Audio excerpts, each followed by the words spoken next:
अस्सलाम वालेकुम नाज़रीन, उम्मीद करता हूँ आप लोग खैरियत से होंगे।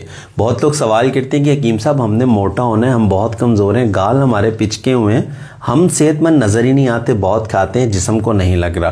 तो उनके लिए आज की रेमेडी है। दो चीज़ें आप लोगों ने लेनी है। नंबर एक पे हमारे पास असगन नागौरी है, ये जड़ें होती हैं असगन की, तो ये देख लीजिए। और नंबर दो पे जो चीज़ है हमारे पास वो भी मैं आप लोगों को दिखाता हूँ। तो ये असगन नागौरी हमने ले लेनी है और नंबर दो पे हमने ले लेना है बधारा। तो ये बधारा भी लकड़ी होती है, बेसिकली बेखे बधारा भी कहते हैं, और बड़ी नरम होती है, बड़ा इजीली इसको पीसा जा सकता है। ये दो चीज़ें आप लोगों ने हम वज़न लेनी है। 100 ग्राम असगन नागौरी ले लें, 100 ग्राम ही आप लोग बधारा ले लें। इन दोनों चीज़ों को आपने पाउडर कर लेना, सफ़ूफ बना लेना।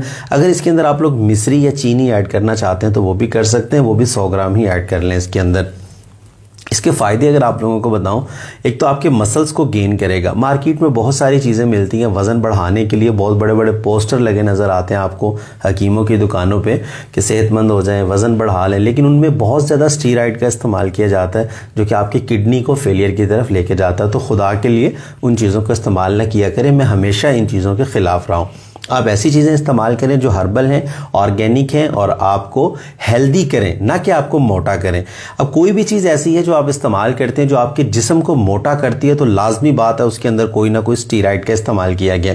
अब ये चीज़ें जो हैं ये आपको रेगुलर इस्तेमाल करना पड़ेगी। इनका टाइम पीरियड थोड़ा लंबा ज़रूर होता है, आपको 2-3 माह रेगुलर इनको इस्तेमाल करना पड़ेगा, लेकिन एक तो आपका स्टेमिना बहुत इंक्रीज़ होगा इससे। नंबर 2 पे आपके मसल्स गेन होंगे, ख़ास तौर पे जो बॉडी बिल्डिंग करते हैं। कुछ लड़के जो है क्रिकेट खेलते हैं, बॉलिंग करते हैं, उनकी कमर में दर्द होता है, तो वो लोग भी इसको इस्तेमाल कर सकते हैं। और आम रूटीन के अंदर अगर कोई कहता है कि मेरी कमर में दर्द है, मुझे कमज़ोरी फील होती है, पट्ठों में दर्द होता है, तो वो भी इसको इस्तेमाल कर सकते हैं। और इसका दूसरा नाम बताता चलूँ, अश्वगंधा भी इसको बोला जाता है। और इंडिया के अंदर तो बहुत ज़्यादा इसका इस्तेमाल किया जाता है। हमारे यहाँ पाकिस्तान में भी इसका बहुत इस्तेमाल होता है, लेकिन नाम मुख्तलिफ हो जाते हैं। हम इसको असगन नागौरी बोलते हैं, वो लोग इसको अश्वगंधा बोलते हैं। तो बहुत ज़बरदस्त चीज़ है, ज़रूर बनाइए, इस्तेमाल कीजिए। मुझे अपनी खसूसी दुआ में ज़रूर याद रखिए। उम्मीद करता हूँ ये वीडियो आपको अच्छी लगी होगी। लाइक ज़रूर कीजिएगा, वीडियो को शेयर कर दीजिएगा, और अगर अभी तक आप लोगों ने आईडी को फॉलो नहीं किया तो फॉलो ज़रूर कर लें।